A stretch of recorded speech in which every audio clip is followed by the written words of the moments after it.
በስመ አብ ወወልድ ወመንፈስ ቅዱስ አሐዱ አምላክ አሜን።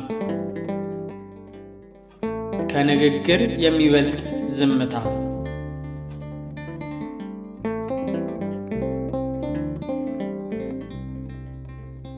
ከመቀየም ይልቅ የዋህነትን የምትወድ ጌታ ኢየሱስ ክርስቶስ ሆይ የትዕግስትን መጠኑን አውቀው ዘንድ የአፍ መዝጊያ ቁልፍ የሆነውን ዝምታን ስጠኝ ይላሉ የመልካ ኢየሱስ ደራሲ። ጌታችን አይሁድ በሐሰት ክሶች ደጋግመው ሲከሱት፣ ሲሰድቡት፣ ሲዘብቱበት የታገሰውን የትዕግስቱን መጠን እንዴት ልንረዳው እንችላለን? ባላጠፋው ስትከሰስ፣ ያላደረከውን አድርገሃል እየተባለ ደግሞ በሚያደርስ ክስ ስትወቀስ በዝምታ መሸከም እጅግ ከባድ ነው። እናም በብስጭትና በምሬት ራስን ለመከላከል መሞከር አይቀርም። ምናልባትም ከመናገር አልፈህ ከሳሾችህ የሚሰድቡን የሚተፉብን ሁሉ መሬት ተሰንጥቃ እንድትውጣቸው ማድረግ ብትችል ከማድረግ አትመለስም። ጌታችን ግን ሁሉም ማድረግ ሲቻለው በዝምታ ተቀበለ። ይህን ያህል ዝምታ እንደምን ያለ ዝምታ ነው! ይህን ያህል ትዕግስት እንደምን ያለ ትዕግስት ነው እያልን በቅዳሴያችን ከማድነቅ በቀር ምን ልንል እንችላለን? የጌታችን ዝምታ ከአይሁድ ንግግር ይልቅ የጲላጦስን ልብ ገዛው። የእግዚአብሔር ድካም ከሰው ይበረታልና የጌታችን ትዕግስት ጲላጦስን አስጨነቀው። እንደ ሌሎች ተከሳሾች ሕይወቱን ለማዳን በገዢው ፊት በእንባ የማይማጸን፣ ክሶችን ለማስተባበል የማይሞክር፣ ከሳሾቹን መልሶ እየከሰሰ ራሱን ነፃ ለማውጣት የማይፍጨረጨር፣ በሰንሰለት ታስሮ እየተጎተተ እንኳን ከሚጎትቱት ጋር የማይታገል፣ ሞት ሊያስፈርድበት በሚችል የፍርድ ወንበር ፊት ቀርቦ በፍጹም እርጋታና ሰላም የሚቆም ተከሳሽ ከጌታ በቀር አይቶ የማያውቀው ጲላጦስ ከሊቃነ ካህናቱ ጩኸት በላይ በናዝራዊ ዝምታ ተማረከ። ጲላጦስ ከግቢ ውጭ ቆመው የሚጮሁትን አይሁድ ወደ ጎን ትቶ ጌታችን ለብቻው መረመረው። ጲላጦስም እንደገና ወደ ገዢ ግቢው ገባና ኢየሱስን ጠርቶ የአይሁድ ንጉሥ አንተ ነህን? አለው። ኢየሱስም መልሶ አንተ ይህን የምትለው ከራስ ነውን? ወይስ ሌሎች ስለ እኔ ነገሩህን? አለው። ለመናገርም ጊዜ አለውና ጌታችን መልስ ሰጠ። ምላሹ ግን ጥያቄ ነበር። ንጉሥ ነህ ወይ ብለህ የጠየከኝ ከራስ ነው ወይ እነርሱ ስለነገሩ ነው? የጌታችን መልስ ከላይ ሲታይ እንዴት እንዲህ ይላል የሚያሰኝ ሊመስል ይችል ይሆናል። ሆኖም ጌታችን ይህን ያለው የጲላጦስ ጥያቄ ሁለት መልስ ያለው ስለሆነ ነው። ንጉሥ ነህን ወይ ለሚለው ጥያቄ በመንፈሳዊ ትርጉም ከሆነ እርሱ ክርስቶስ እንደመሆኑ አሁን አንተም አልከው የሚያሰኝ ነው። ቄሳርን የሚጋፋ ንጉሥ እንዳይነሳ በሚፈሩት በሮማውያን እይታ ከሆነ ደግሞ ጌታችን ንጉሥ አይደለሁም ሊል ይችላል። ጲላጦስ በጠየቀው ጊዜ ይህን የምትለው ከራስህ ነውን? ወይስ ሌሎች ስለ እኔ ነገሩ ማለቱ ጥያቄው ከራስህ የመጣ ከሆነ ንጉሥ አይደለሁም እንድልህ፣ አይሁድ የነገሩ ብቻ ይዘህ ከሆነ ደግሞ መሲሁ ንጉሥ እኔ ነኝ ብዬ ለይቼ እመልስልህ ዘንድ የጥያቄህን መነሻ ንገረኝ እንደማለት ነው። ጲላጦስ የጌታችን አጠያየቅ ስለተረዳ በአይሁድ ዘንድ ያለው ነገር ለእርሱ እንደማይገደው በማሳየት እኔ አይሁዳዊ ነኝን? ወገኖቼ የካህናት አለቆች ለእኔ አሳልፈው ሰጡ፣ ምን አድርገሃል? አለው። ጌታችን መልሶ መንግስቴ ከዚህ ዓለም አይደለችም። መንግስቴስ ከዚህ ዓለም ብትሆን ወደ አይሁድ እንዳልስጥ ሎሌዎቼ ይዋጉልኝ ነበር። አሁን ግን መንግስቴ ከዚህ አይደለችም አለው። ጌታችን በዚህ መልሱ ሰማያዊ ንግስናውንና ምድራዊ ስልጣን የሚፈልግ ንጉሥ አለመሆኑን በአንድ ላይ አስረዳ። መንግስቴ ከዚህ ዓለም አይደለችም ብሎ አይሁድ እንደሚከሱት ለቄሳር በተቀናቃኝነት የሚያሰጋ መንግስት እንደሌለው አስረዳ።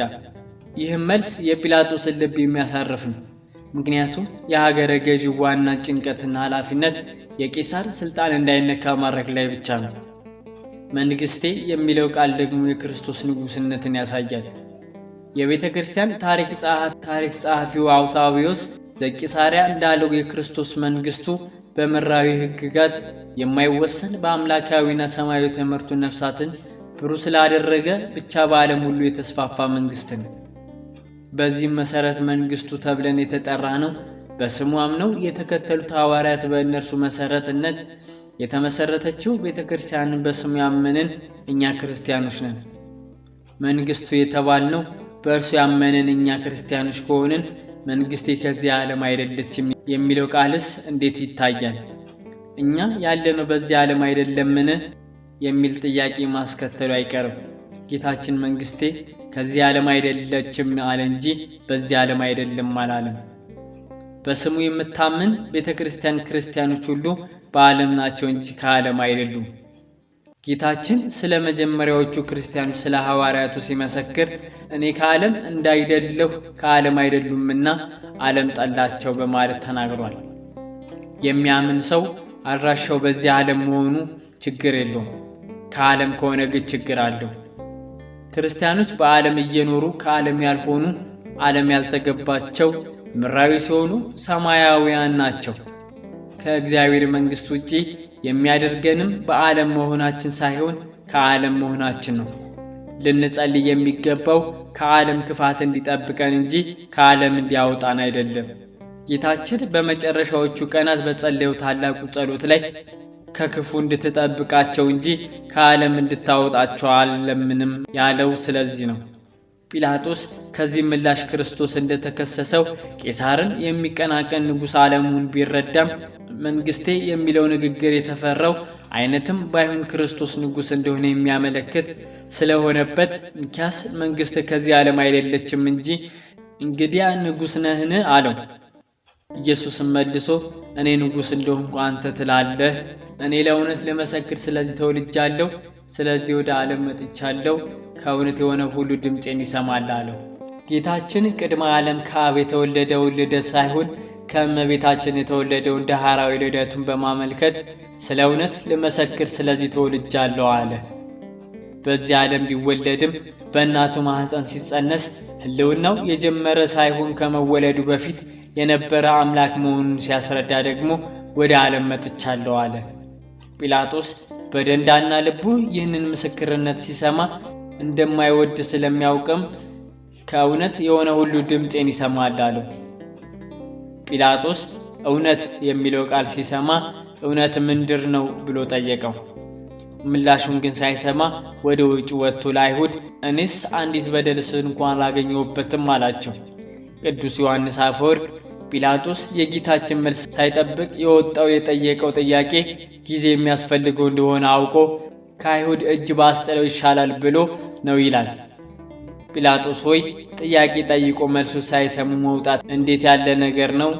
ነፃ ላትለቀው ነገር ጥቂት ታግሰ ብትሰማው ኖሮ ምን አለ? ለነገሩ ቆመ ብትሰማው ኖሮ እውነት ምንድር ነው ለሚለው ጥያቄ እውነትም ሕይወትም መንገድም እኔ ነኝ ብሎ በመለሰል ነበር። ምስኪኑ ጲላጦስ ለእውነት እውነት ምንድር ነው ብሎ ጠየቀው። ምላሹንም ሳይጠብቅ ወደ ውጭ ወጣ።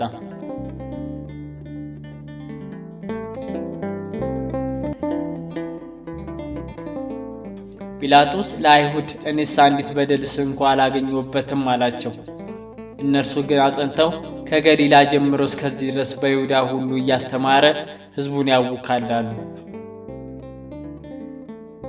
ይህን ያሉት ከዚህ ቀደም አመፅ አስነስተው በሞት የተቀጡ ሰዎች ከገሊላ የተነሱ ስለነበሩ ኢየሱስም ከገሊላ መሆኑን በማመልከት ነገሩን ለማክረርና ጲላጦስም የበለጠ እንዲሰጋ ለማድረግ ነበር። ጲላጦስም ግን የገሊላ ሰው ነው ሲሉ በሰማ ጊዜ የገሊላ ሰው ነውን ብሎ ጠየቀ። ከሄሮድስም ግዛት እንደሆነ ባወቀ ጊዜ ወደ ሄሮድስ ሰደደው። እርሱ ደግሞ ያን ጊዜ በኢየሩሳሌም ነበርና።